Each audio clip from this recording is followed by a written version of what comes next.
Good morning class. Last lecture में हमने relation का कंसेप्ट स्टार्ट किया था, उसके बेस पे कुछ एग्जाम्पल सोल्व किए थे।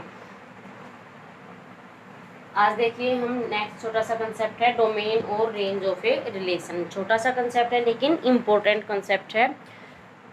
सो आप किसी भी रिलेशन के लिए डोमेन और रेंज कैसे फाइंड आउट कर सकते हो। सबसे पहले क्या बताना चाहिए, रिलेशन कैसे डिफाइन करते हैं। So we have to set A and B, let A and B are two non empty set.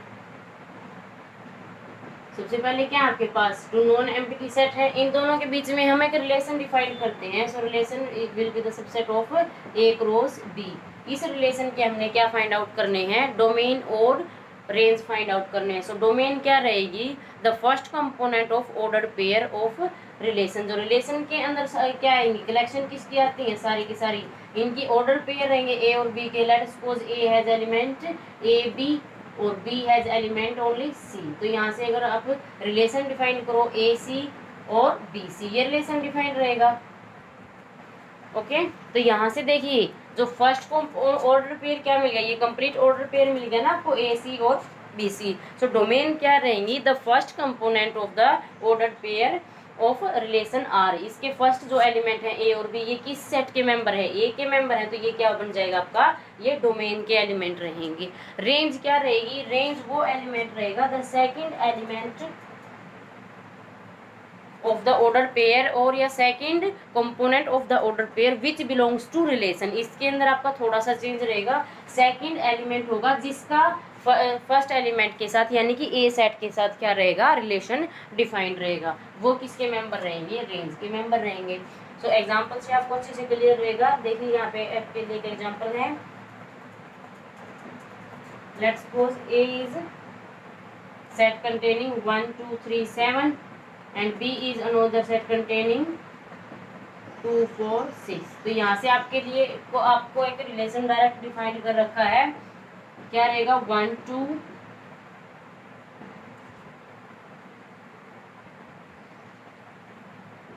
2 3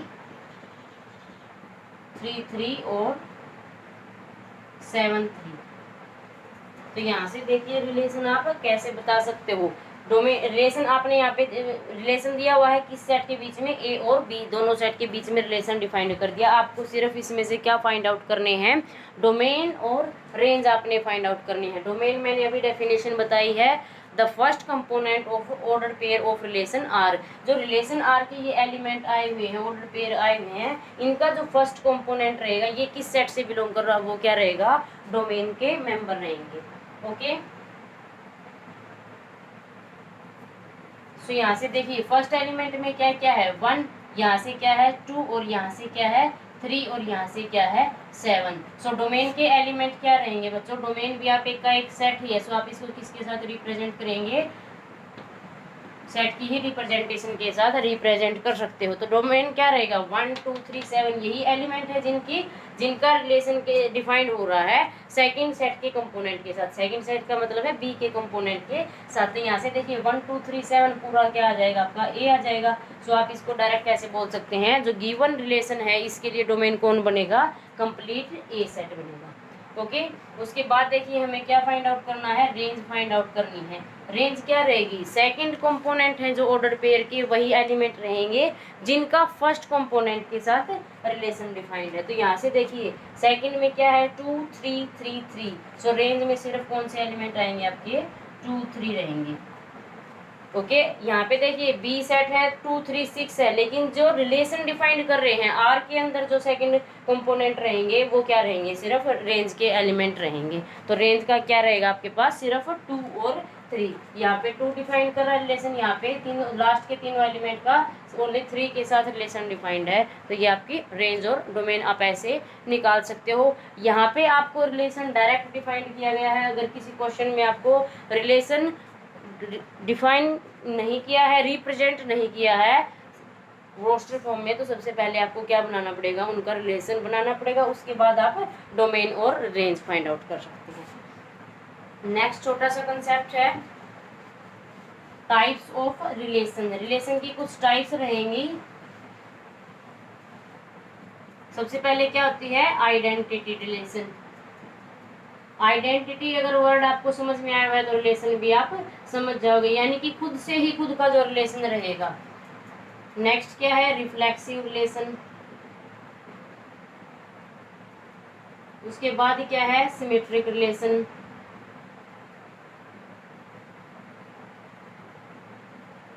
उसके बाद क्या रहेगा, ट्रांजिटिव रिलेशन।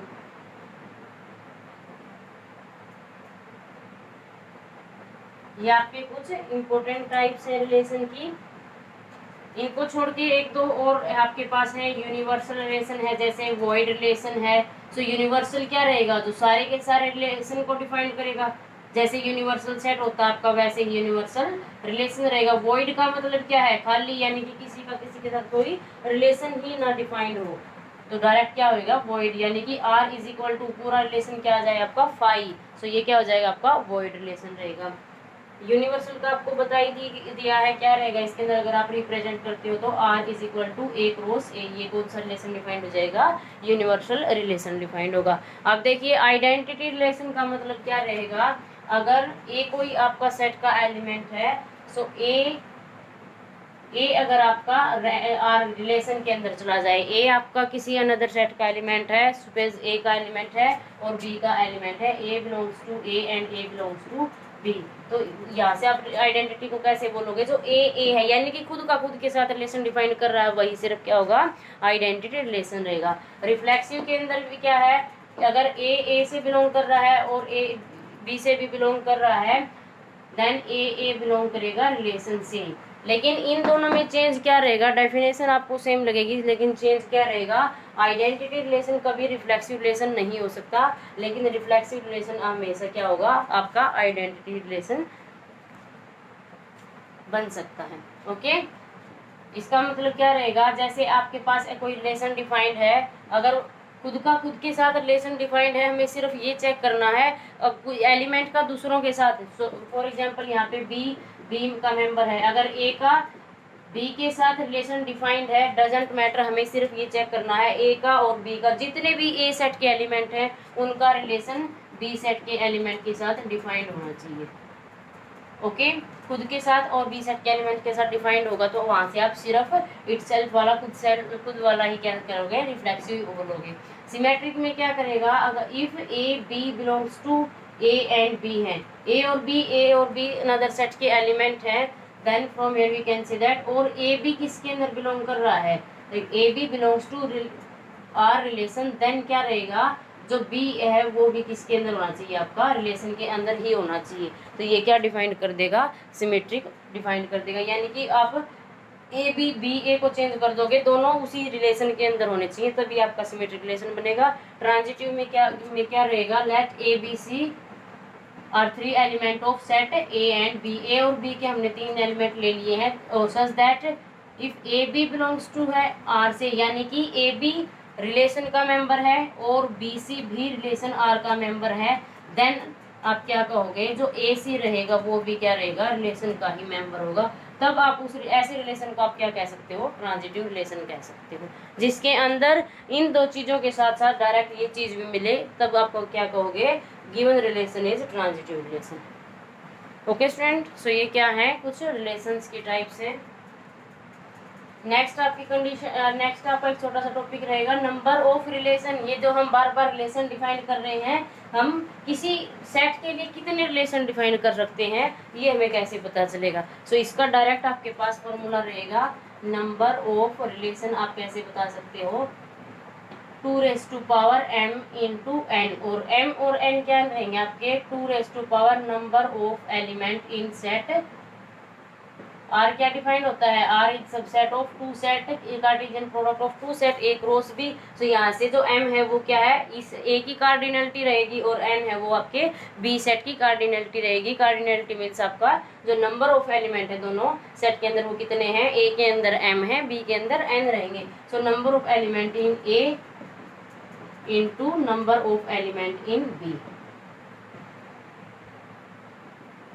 ये क्या रिप्रेजेंट कर देगा, ये नंबर ऑफ रिलेशन डिफाइन कर देगा, 2 m into n, where m is cardinality of set A, number of element in set A is m, and number of element in set is n। So number of relation क्या बन जाएंगे बच्चों, 2m into n। Okay, अब example देखिए आपके क्या दे रखा है। If a and b 1 2 3, b किस तरीके से डिफाइंड है 4 5, देन हमें कुछ रिलेशन दिए गए हैं, हमें चेक करना है ये रिलेशन बनेंगे कि नहीं बनेंगे। तो यहाँ से देखिए क्या क्या दे रखा है। r is 1 4 1 6 2 6।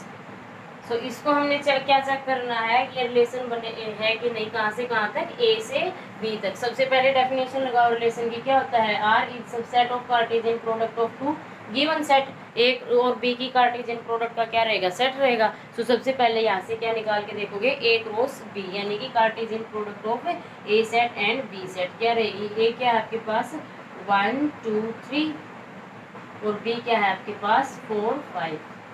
तो यहाँ से देखिए 1 4 2 4 3 4 1 5 2 5 एंड 3 5, ये क्या आ जाएंगे, कार्टेशियन प्रोडक्ट के मेंबर रहेंगे। अब R1 क्या होना चाहिए, R क्या होना चाहिए, बाय डेफिनेशन इसका सबसेट होना चाहिए। सबसेट का मतलब क्या होता है, R के सारे एलिमेंट किसके अंदर कंटेंट होने चाहिए, कार्टेशियन प्रोडक्ट के अंदर कंटेंट होने चाहिए। तो यहाँ से चेक करो R के एलिमेंट क्या है 1 4 1 6 2 6।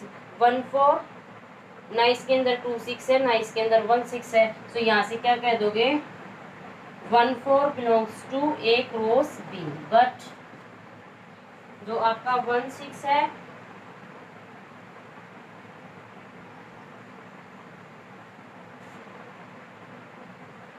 अगर आपका सेट इस तरीके से डिफाइंड है, देन क्या रहेगा 1 6 क्या है आपका ए क्रॉस बी से बिलोंग नहीं कर रहा है। सिमिलरली 2 6 भी आपका क्या है, ए क्रॉस बी से बिलोंग नहीं कर रहा है। तो आपका जो रिलेशन हमने डिफाइन किया है, सेल्फ हमने जो डिफाइन किया है यहाँ से, ये क्या रहेगा आपका रिलेशन नहीं होगा, क्योंकि रिलेशन होने के लिए सारे के सारे एलिमेंट इस कार्टेशियन प्रोडक्ट के अंदर कंटेंट होने चाहिए।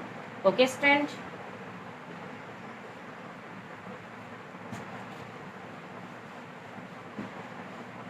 अब इसमें मैं छोटा सा चेंज कर देती हूँ, आपका सेट चेंज कर देती हूँ 4 6, साथ के साथ रिलेशन अगर मैं चेंज कर देती हूँ, यहाँ से क्या रहेगा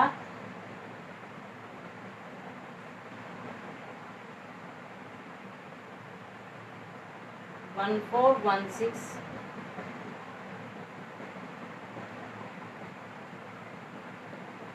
अगर ये आपका रिलेशन डिफाइन कर दिया जाता है, तो यहाँ से सबसे पहले क्या निकालोगे, कार्टेशियन प्रोडक्ट क्या रहेगी 1 4 2 4